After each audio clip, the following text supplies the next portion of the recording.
kung itandi ang atong dagan sa pagpamulis like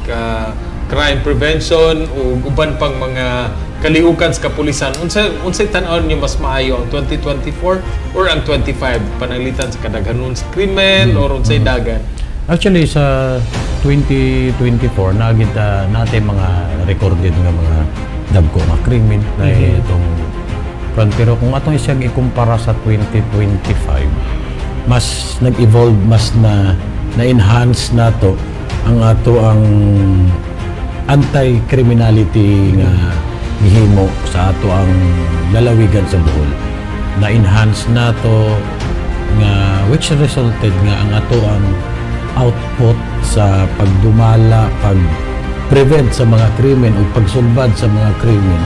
mas dako siyang punto kumpara sa 2024.